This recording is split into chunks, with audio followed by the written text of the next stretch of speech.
Welcome back. We're so glad to have you back with us, and I hope you have the pencils and paper ready to write down all the information and write down the questions.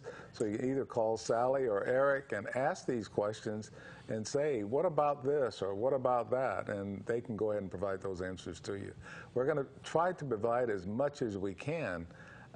Can't guarantee that we're going to be able to cover everything, but there's certain things that we discussed during the break that we just need to tell you about. So, Sally, you want to start on that? So one of the things right now that's being done is a survey that's being done for community support. And that's another way that community support is shown, is by actively engaging in surveys of the service and how helpful it is. Okay. So those surveys are available on the bus, so drivers will have them if people that are riding the bus want to have those fill out a survey. They're short, they're 2 pages, I think, or so. And, okay. And then they are also going to be available at Eric's office. And it's really important and valuable that people do that. Grantors prove community support in a variety of ways.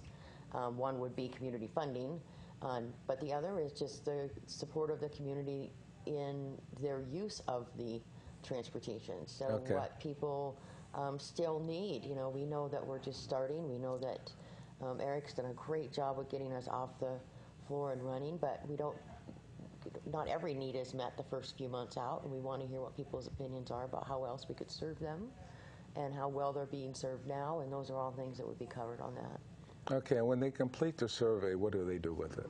They give it to the driver, and the drivers will get them back to the office, and then we'll have staff that will put those together and compile them so that we can get them up to the state. And if they pick them up in Eric's office? They can fill them out and leave them right there. Okay. They're short enough that a person could do that in a trip. They wouldn't have to bring it back. Okay. Now, big question. Where is Eric's office? I am located at 601 Southeast Street. It's right here in the heart of town, right next to the public library. Right next door to the public library. Is there a sign on the front? We have a small sign on the front. We are working on getting a full-size sign, large sign, matter of fact. Okay.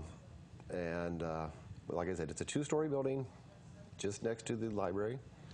The way I look at it is you have the cemetery, you have the library, and then you have Eric's office. Yes. Okay. That's one way of finding it. Right. And the survey is very important because it'll give them a lot of information on what the next step is going to be and how we're going to accommodate all the desires and wants of the community. Okay, so those things are very important. Get a survey, complete a survey, and do we have a deadline for trying to get all this information in? I believe that is July 30th. The end of July. Yeah. So let's do this as fast as possible and get those surveys in. What kind of numbers are you looking for as far as surveys? We're looking for the more the better is what we're More the better. So Okay. I think the last go around on surveys that we had a dismal showing of 12 or 21 or something. I mean, like, you know. We have already far exceeded that amount. So we want people to show in the hundreds and hundreds. Okay. That were supported, and as this group is looking at rural funding across the state, we want Nye County to have a really strong showing in people who know that they need the service or want it, and so we want to have a really good showing for ourselves. Now, Eric talked about, you know, when people get on the bus, how do they pay and all the other things? What are some of the rules and guidelines of what people need to know? The rules, the basic short version of the rules are posted in each bus. If you need clarification on any of our transportation services, I can provide you with our whole transportation policy. Okay. And it lays out far more specifically than what you would probably ever need, but it will answer all your questions. And I have that available. I can either email it or you can come and get a copy at my office. What are some of the items? And it goes over the rules of the bus, what's acceptable, what isn't acceptable, what the drivers can and can't do. Such as Sally mentioned earlier, we do not go into somebody's home to get them. No. Special accommodations. Now, we are curb to curb, but there may be, say, for instance, somebody who's blind that needs door-to-door service. And all you have to do is request, hey, I have this special consideration. Sure, no problem. And we'll take that into account and make sure that's handled. What happens if a person's in a wheelchair? That's also in the transportation policy. Most of our vehicles are ADA accessible and have wheelchair lifts. But it is strongly recommended that if you are wheelchair or power chair or need assistance in boarding, to let us know when you make your reservation so we can be certain to send the proper vehicle Gotcha. to your residence. Okay. And how about exact change? The exact change is required. Drivers do not carry change. There is a fare box mounted in each bus for your either fare or donations to go into. Okay. And let me clarify that. Anybody, this is to satisfy both the Division of Aging and NDOT rules. Anybody under 60 years of age, that is a fare-based system. Okay. Anybody 60 and over, through Division of Aging, is a donation, recommended donation of that same amount. Okay. $3 either way, but if you're 60 and over, it's a suggested donation. Okay. And obviously, you know, the more you support, even if it's $1 or $2, you know, we really appreciate it. You know, it's not a free ride. You know, I don't want to say that. It is a suggested donation, and like I said, every little bit helps. Okay. I like that those areas, because I think most people that are, say, 60 and over are going to give a donation anyway. Yes. And probably more than the $3. Yeah. Just because we really appreciate what you guys are doing for all of us. Yeah. Last year, our numbers were 99.9% senior-based. Okay. For as far as our clients. We're already, you know, we've only started in late February for the public transportation aspect, and we're already to a 60% senior, 40% general public. Okay. So that gap is really closing quickly. Okay. We see that. Sally, was something you wanted to add? Well, just that the idea of a donation goes directly into the subject of customer and client support and fundraising, and those dollars are used for exactly the kind of needs, like additional drivers. So anytime Okay. that someone is giving above even that $3 donation, like you said, those that can give more, that goes right back into the program to provide better service or more service or longer hours or additional drivers or whatever Eric sees as those needs. It's direct support of that. So, you know, we want people to know that they make an impact. Well, you know, some people are going to ask, well, yeah, I've seen buses around town, but are they really being used? What's the ridership?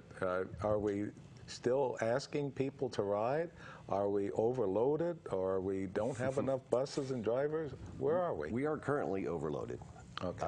A lot of people indicate to me, you know, that I see your buses with only 1 or 2 people on them.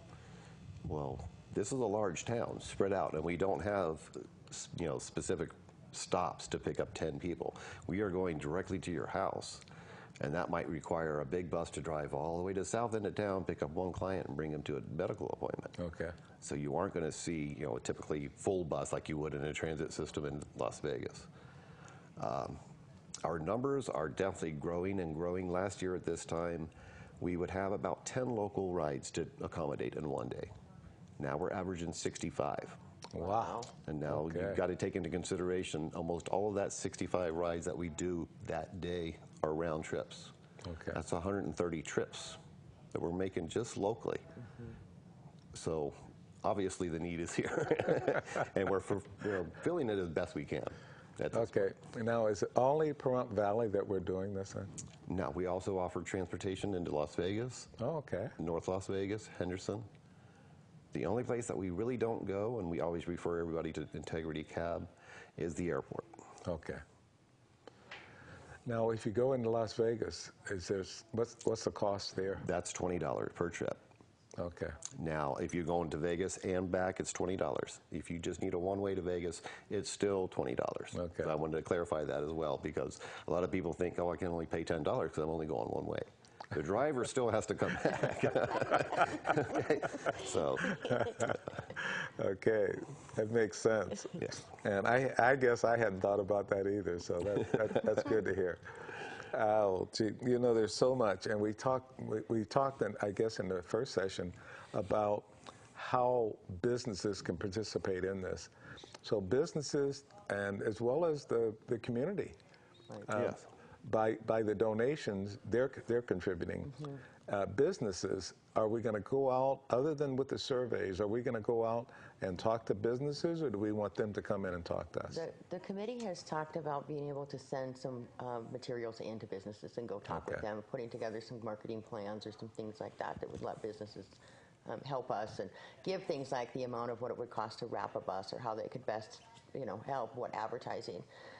The other side of that is to show the businesses what the transportation is doing for them. So like Eric said, that economic impact of having transportation has been proven over and over.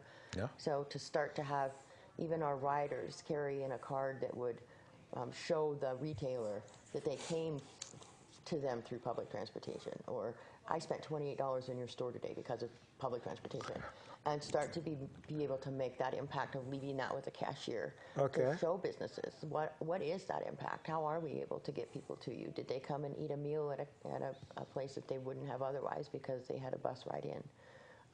Those things are significant, and business owners look at them. There's a value to that for sure if we can start on both sides to show them what we're doing and then have them be supportive.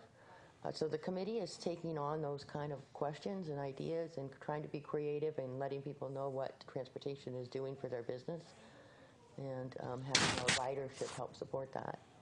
Now, I hate to put Sally on the spot with this, but can anybody come to a transportation committee meeting? Absolutely. Yes. And when is the next meeting, and where is it going to be?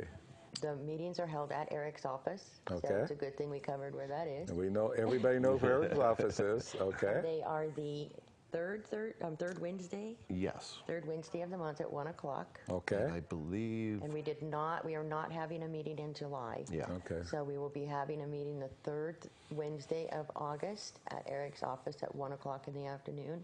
Anyone who has an interest in transportation, please come. The more support, the better. The more people, the more creative ideas, the better contacts. Everything about that is a good thing to come and be involved. And when they come, they can also join to become a permanent member of the Transportation That's Committee. right. Yeah. Need your help, need your support. I know Sally talked about wrapping the bus and some of the signs on the bus to talk about different businesses. And businesses, if you want to participate in this, you need to get in touch with them. And call the phone numbers that we keep listing for you, and let them know, look, I'd like to be a partner in this. Mm-hmm. Yeah. And they don't necessarily have to purchase, say, advertising. Okay. I mean, just an anonymous donation, anything would help. Okay. Okay? Okay, in closing, we're running out of time, as we always do. Is there anything you'd like to close with very quickly? Well, I would just remind people that it is a tax-deductible donation. Okay. So, Yeah. So when we talk about those donations, tax deductible, just keep a record of it, and that's what it's all about. Keep in touch with them, and thank you for listening.